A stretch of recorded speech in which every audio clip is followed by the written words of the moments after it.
એક નગર હતું. તેમાં એક ગરીબ ડોસી રહેતા હતા. ડોસીને એક દીકરો અને વહુ હતા. ગરીબી એટલી કે માંડ માંડ 2 ટકનું જમવાનું મળે. ડોસી ખૂબ શ્રદ્ધાળુ હતા. વૈશાખ મહિનો આવતા જ ડોસી દરરોજ વહેલી સવારે સ્નાન કરી લોટો ભરીને ગામના પાદરે આવેલા પીપળાને જળ ચડાવવા જતા અને પીપળાની 7 પ્રદક્ષિણા કરતા. ડોસી દરરોજ પીપળા પાસે જઈને પ્રાર્થના કરતા, હે પીપળા મહારાજ, તમે તો દેવોના દેવ છો. મારા પિતૃઓને તારજો અને મારા ઘરની દરિદ્રતા દૂર કરજો. વહુને આ ગમતું નહીં. તે મનમાં વિચારતી કે ઘરમાં ખાવાના ફાફા છે અને ડોસી દરરોજ લોટો ભરીને પાણી પીપળામાં ઢોળી આવે છે. એક દિવસ વહુએ ડોસીનો લોટો સંતાડી દીધો.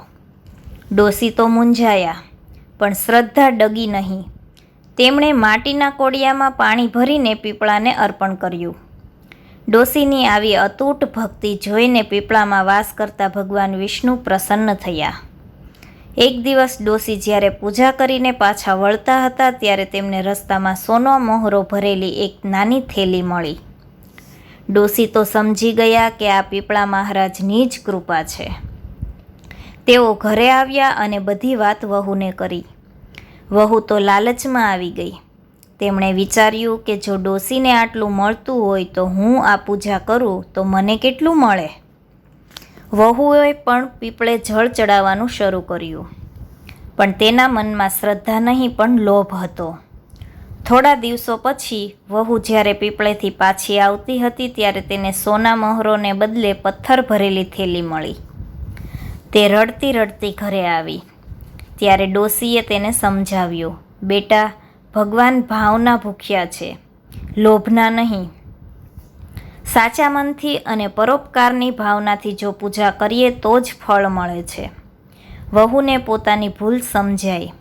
ત્યાર પછી સાસુ અને વહુ બંને હળી મળીને વૈશાખ મહિનામાં પીપળાનું પૂજન કરવા લાગ્યા અને તેમના ઘરમાં સુખ શાંતિ અને સમૃદ્ધિ આવી.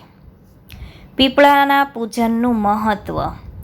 શાસ્ત્રો મુજબ પીપળાના મૂળમાં બ્રહ્માજી, મધ્યમાં વિષ્ણુ અને અગ્રભાગમાં શિવજીનો વાસ છે. અને પિતૃદોષ નિવારણ. વૈશાખ મહિનામાં પીપળાને જળ ચડાવવાથી પિતૃઓ તૃપ્ત થાય છે અને આશીર્વાદ આપે છે. અને વૈજ્ઞાનિક કારણ, પીપળો 24 કલાક ઓક્સિજન આપે છે, તેથી તેને આસપાસ રહેવાથી સ્વાસ્થ્ય સારું રહે છે. જેવા પીપળા મહારાજ ડોસીને ફળ્યા તેવા આ વાર્તા સાંભળનાર અને વાંચનાર સૌને ફળજો.